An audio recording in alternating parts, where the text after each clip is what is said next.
प्यारे बच्चों नमस्कार। हम लोग हमारी पाठ्य पुस्तक रीतिकालीन काव्य का अध्ययन कर रहे थे। तो रीतिकालीन काव्य के दौरान जो बीए बीएड सेकेंड ईयर के अंदर जो प्रथम पाठ्य पुस्तक है उसका हम लोग अध्ययन कर रहे थे। और इसमें जो रीतिकाल है तो रीतिकाल के दौरान हम लोगों ने रीतिबद्ध, रीतिसिद्ध और रीतिमुक्त काव्य के बारे में पढ़ा। ठीक है। और पढ़ने के साथ साथ हम लोगों को पता चला कि ये जो रीतिबद्ध कवि कौन थे, रीतिसिद्ध कवि कौन थे और रीतिमुक्त कवि कौन थे। ठीक है। और उन्होंने उन अपने काव्य के अंदर उनके जो वर्ण विषय वो किस प्रकार के रहे, इसी के बारे में हम लोग अध्ययन कर रहे थे। इसी क्रम में अब जो अगला बिंदु और अगले बिंदु को पढ़े हैं उससे पहले थोड़ा सा हम लोग जो रीतिकालीन काव्य है तो रीतिकालीन काव्य को हिंदी साहित्य के अंदर किस तरह से स्थान मिला, आज का हमारा जो बिंदु उसमें हिंदी साहित्य के अंदर रीतिकाल का कितना योगदान रहा, उस योगदान के चलते और रीतिकाल के अंदर कैसी के जो प्रवृत्तियां हैं वो देखने को मिली।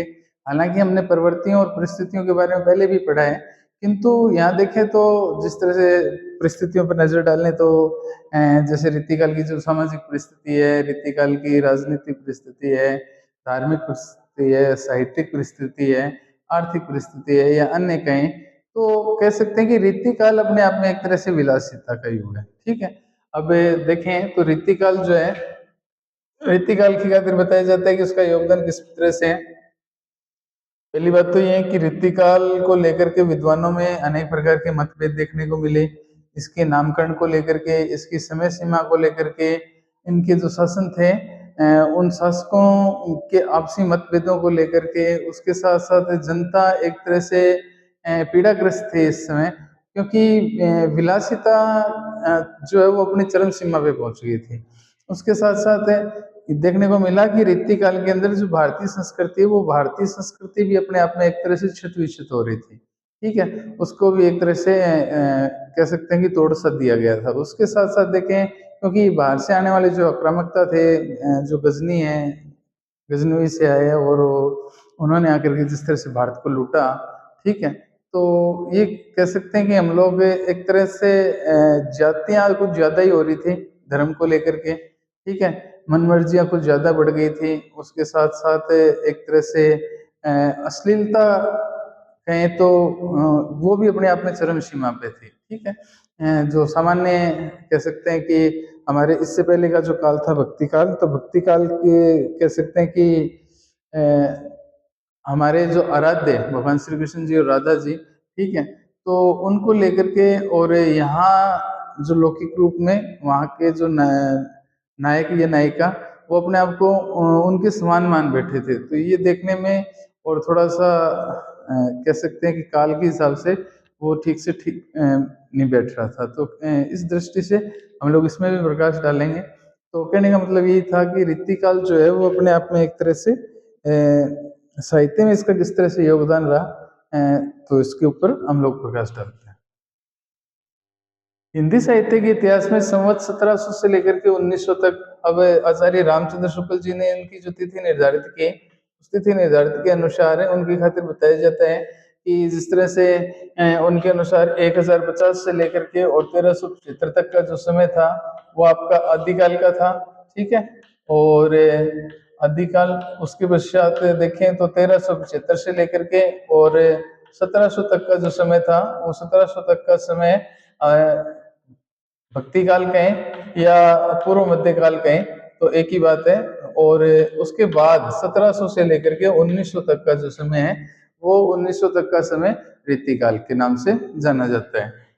अब नामकरण को लेकर के, अब इसका जो नाम है उस नामकरण को लेकर के यहाँ जो विद्वान है उन विद्वानों में मतभेद देखने को मिला, को लेकर के विद्वान एक मत नहीं है। ठीक है। तो यहाँ मतभेद देखने को मिलता है। इस युग को श्रृंगार काल और उत्तर मध्य काल, अर्थात इसको तो भक्ति काल को तो अपन क्या कहेंगे कि पूर्व मध्य काल कहेंगे, इसको तो हम लोग पूर्व मध्य काल कहेंगे। ठीक है। और इस रीति काल को हम लोग उत्तर मध्य काल कहेंगे, उत्तर मध्य काल। इसके बाद आधुनिक काल आ जाएगा आपका। तो यही युग, इस युग को श्रृंगार काल, ठीक है, या उत्तर मध्यकाल अर्थात कह सकते हैं कि रीतिकाल। ठीक है, अगर श्रृंगार काल कहें तो भी एक ही बात है, मध्यकाल कहें तो भी एक ही बात है, और रीतिकाल कहें तो भी एक ही बात है, और इसको ये कह सकते हैं कि अलंकृत काल भी कह देना। ठीक है, अलंकृत काल कहते हैं तो भी एक ही बात है, क्योंकि इसका जो संबंध है वो कलात्मक जो साहित्य है, कलात्मक साहित्य से था, और उसी को लेकर के जिस तरह से काव्य रचना की, यहाँ जो विद्वान थे, जैसे मैंने आपको बताया कि उनमें एक तरह की अपनी कला को प्रदर्शन करने की एक तरह की जो होड़ है वो लगी हुई थी। ये लोग कह सकते हैं कि अपने द्वारा इस तरह का प्रदर्शन करते थे, क्योंकि अधिकांश जो कवि थे वो अपने आप में दरबारी थे, और दरबारी होने के साथ साथ उनमें ये चीज देखने को मिलती थी कि वो अपने ही राजा के गुणशील स्वभाव की प्रशंसा किया करते थे, और उन्हीं के द्वारा कह सकते हैं कि ऐसी रचना की जाती थी जिसके अंतर्गत देखने को मिलता था कि वो सिर्फ राजा तक ही सीमित थे, और अपने आप को एक तरह से कह सकते हैं कि सम्मानित करने के लिए स्वयं ऐसी रचना करे कि राजा उनसे खुश होकर के उन्हें कुछ ना कुछ उपहार स्वरूप उन्हें भेंट कर दे। तो उनको बाकी जो आम समाज है या आम जनता उससे कोई लेना देना नहीं था। तो यहाँ इस वजह से भी इसको एक तरह से अलंकृत काल, हालांकि अलंकृत एक तरह से श्रृंगार और श्रृंगार को लेकर के कला की दृष्टि से देखें तो यहाँ कला के जो संपूर्ण चीजें हमें देखने को मिलती है। संपूर्ण में मैं कह सकता हूँ कि एक तरह से उस समय के जो छंद थे, उस समय का जो अलंकार था, उस समय की जो शैली थी, तो इन चीजों का भी हमें अध्ययन करने को मिलता है। तो भाव पक्ष और कला पक्ष दोनों ही दृष्टि से ये जो काल है वो अपने आप में एक तरह से समृद्ध था। और हालांकि जिस तरह से भक्ति काल को हिंदी साहित्य का स्वर्ण युग कहा जाता है ना, तो वैसे ही क्या है कि इस काल को भी एक तरह से हिंदी साहित्य में जो इसका योगदान रहा, तो उस योगदान के चलते इसको भी एक तरह से स्थान दिया गया। तो इसके ऊपर थोड़ा सा और प्रकाश डालते हैं। अब वो कहते हैं कि श्रृंगार काल और उत्तर मध्य काल अर्थात रीतिकाल। ठीक है, इन सभी नामों पर विचार करने पर एक बात स्पष्ट दिखाई देती है कि ये इस युग अर्थात रीतिकाल में रीतिकाल विशेष के साहित्य में दो प्रवृत्तियां की प्रधानता है। अब उसने देखने को मिलता है कि यहाँ अगर एक नजर डालें तो नजर डालने से ये चीजें सामने निकल करके आती हैं कि इस काल के दौरान जो कह सकते हैं कि इस काल की दो प्रवृत्तियां इस काल की दो प्रवृत्तियों की प्रधानता रही। एक तो श्रृंगार की और दूसरी है वो कला के चरमोत्कर्ष की। अब कला के चरमोत्कर्ष का जिक्र करें तो यहाँ के जो कवि थे उन कवियों में एक तरह से आचार्य बनने की जो होड़ है वो लगी हुई थी। ठीक है, कहने का मतलब इनको अपना जो पद है उस पद को और ऊंचा लेके जाने की वजह से, मैंने कल परसों आपको समझाया था ना। ठीक है, first grade, second grade, third grade, ठीक है, उसके बाद असिस्टेंट प्रोफेसर, ठीक है, फिर प्रोफेसर, तो फिर विशी, और ठीक है, तो इस तरह की कह सकते हैं कि एक तरह की जो होड़ है वो इसमें लगी हुई थी, और लोग अपने आप को इस तरह का जो ऊंचे ओहदे पर ले जाने के का कार्य कर रहे थे अपनी रचनाओं के माध्यम से। कला के चरमोत्कर्ष का युग कह सकते हैं। इस युग या इस यह युग जहाँ श्रृंगार का व्यापक चित्रण हुआ है, इस युग के दौरान श्रृंगार का व्यापक चित्रण हुआ है। वह कवियों ने श्रृंगार के वर्णन के लिए कला के नए कीर्तिमान स्थापित किए। अब उन्होंने बताया कि इस युग के दौरान जो साहित्य सर्जन हुआ ना, उस साहित्य सर्जन के अंदर श्रृंगार तो देखने को मिला, तो कला के जो नए कीर्तिमान है वो भी स्थापित हुए। अब नए कीर्तिमानों को जिस तरह से मैं आपको अभी बता ही रहा था कि ये जो अपने आप में अलंकृत काल है, तो कला कौशल की दृष्टि से देखें तो इनकी जो भाषा है, वैसे तो देखा जाए तो भाषा ब्रज भाषा ही रही साहित्य की जो रचनाओं के अंदर। ठीक है, अब जब तक रीतिकाल के अंदर ब्रज भाषा थी, और ब्रज भाषा को दरकिनार कर भारतेंदु हरिश्चंद्र जी ने और आधुनिक हिंदी के अंदर गद्य साहित्य को लेकर के आए, जिसमें आधुनिक हिंदी का जो प्रयोग है वो देखने को मिलता है या आधुनिक काल के अंदर। ठीक है, तो एक दृष्टि से देखें तो ये जो युग है वो श्रृंगार का व्यापक चित्रण हुआ।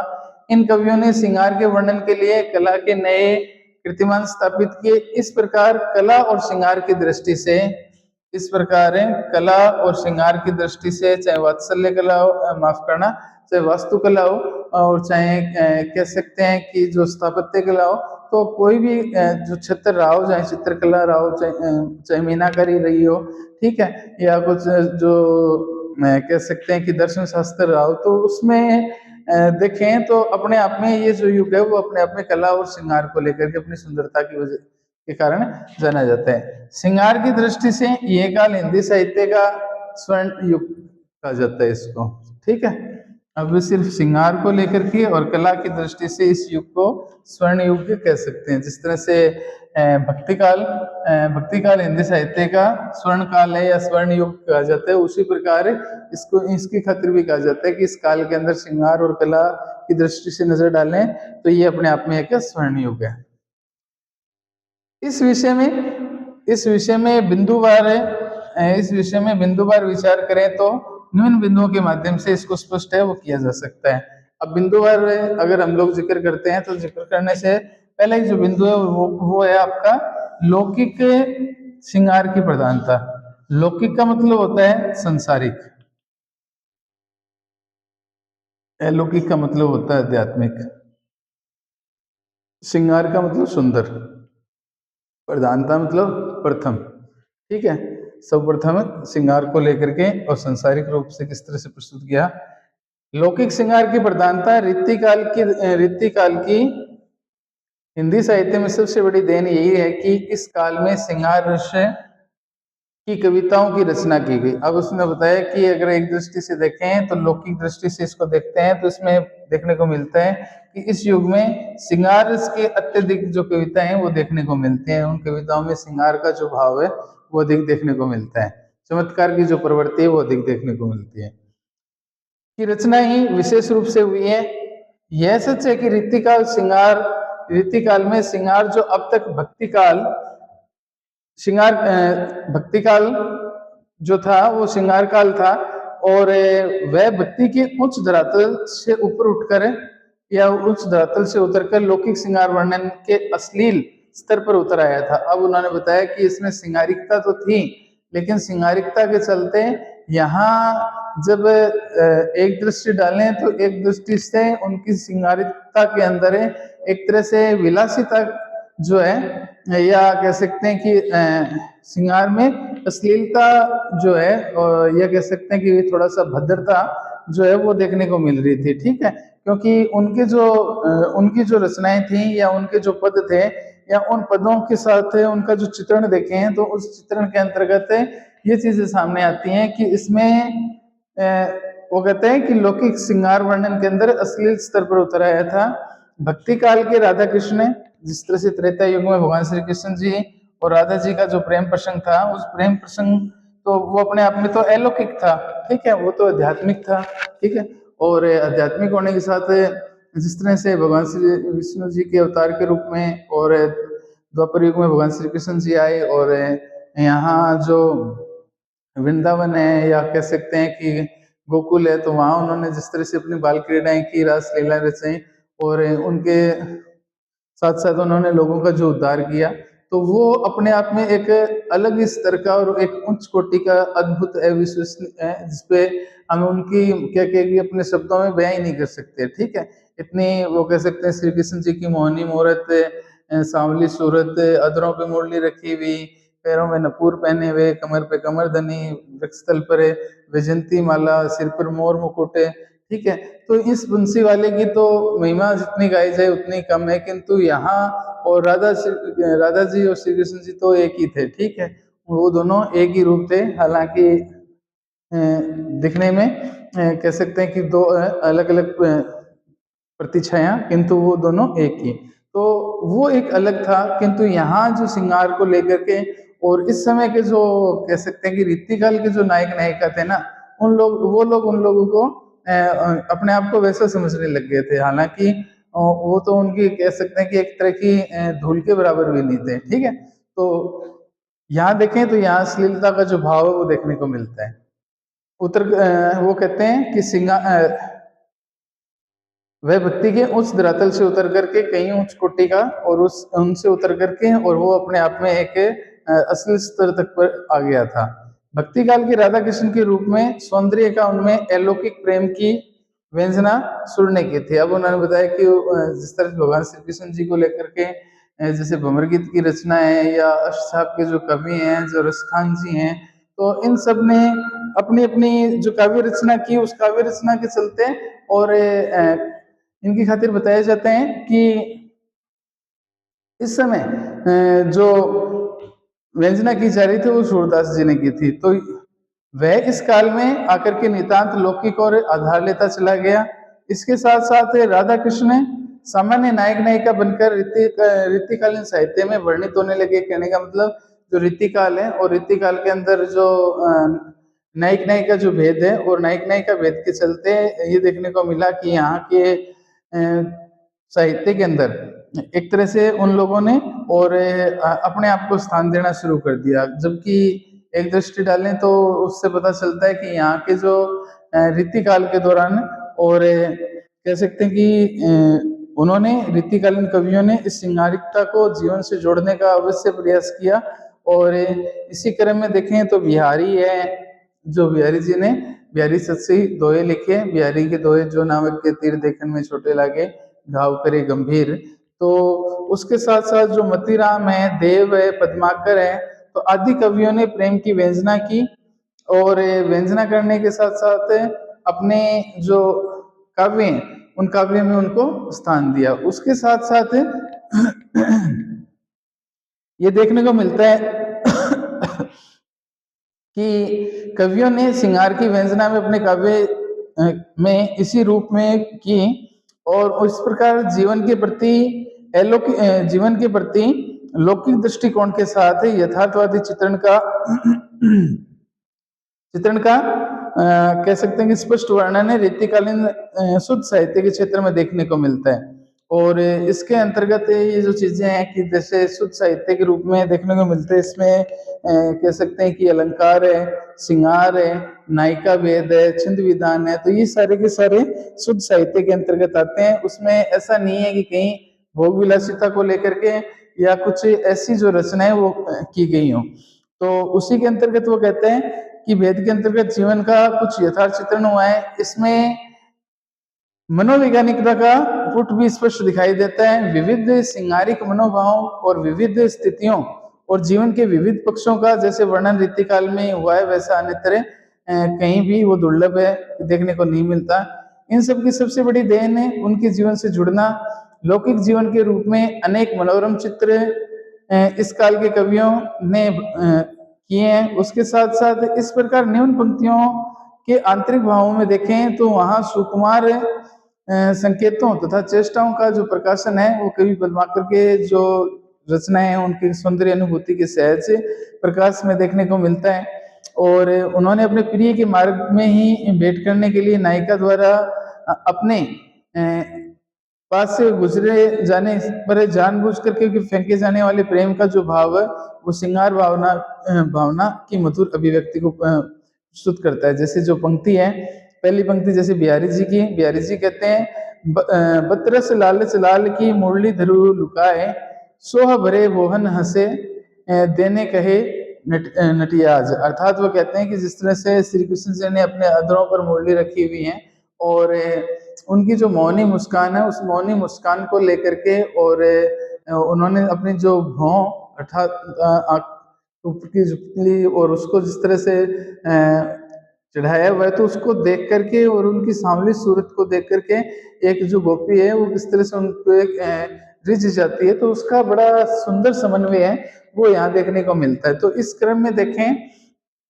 तो इस प्रकार अनेक ऐसी पंक्तियां हैं जैसे गोरी गुलाब के फूलन को गजरा ले गोपाल की गले के घेरो। अर्थात वो मतलब ऐसी जो भाव, कहने का मतलब यहाँ तो ये सिर्फ भक्ति से संबंधित था किंतु उन लोगों ने इसे कुछ अलग ही समझ बैठे। तो यहाँ देखें तो दूसरा जो बिंदु है वो आंतरिक अनुभूतियों की मार्मिक अभिव्यक्ति और सरस अभिव्यक्ति है, तो उसको अध्ययन हम लोग अपनी अगली कक्षा में करेंगे। किंतु यहाँ जो आज का बिंदु हमारा रहा तो उस बिंदु के दौरान ये चीजें सामने निकल करके आई कि जो भक्ति काल है वो भक्ति काल का कितना की योगदान है वो हिंदी साहित्य को है, और उसके साथ साथ जो 1700 से लेकर के 1900 तक का जो समय था उस समय को लेकर के, और उसके साथ साथ जो कह सकते हैं कि इसमें दो प्रवृत्तियों की प्रधानता देखने को मिली, श्रृंगार की और कला के चरम उत्कर्ष की।